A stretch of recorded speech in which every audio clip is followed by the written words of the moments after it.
Today's webcast is brought to you by Affinia Title, a member of the Title and Closing Coalition.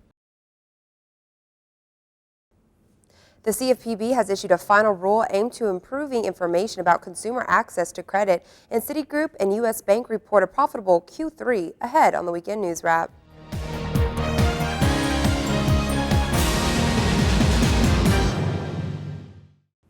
The Consumer Financial Protection Bureau has announced the finalization of a rule that will improve information about consumer access to residential mortgage credit by updating reporting requirements of Home Mortgage Disclosure Act. The information reported by lenders as required by the HMDA is used by both public and regulators to monitor whenever the housing needs of communities are being met by financial institutions, to assist in distributing public sector investment in order to attract private investment where it is needed, and to identify possible discriminatory lending patterns.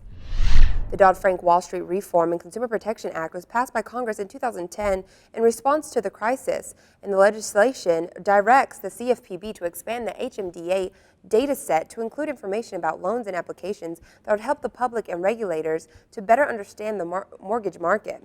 The CFPB issued a proposed rule in July 2014 from a convention of a panel of small businesses 5 months earlier to provide feedback on potential changes to the rule.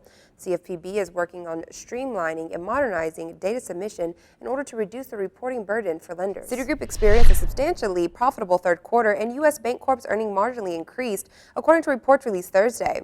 Citigroup reported $4.3 billion in net income for the third quarter, up from $2.8 billion in the same quarter a year ago. The bank also has revenues that reached $18.7 billion, down from $19.7 billion last year.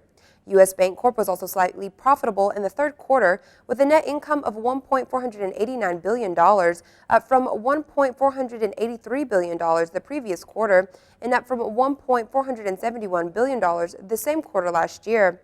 You can check out these stories on latest happenings in the industry right here on our site. Thanks for joining us. We'll see you again on Monday. Until then, stay with DSNews.com for the most relevant default servicing news.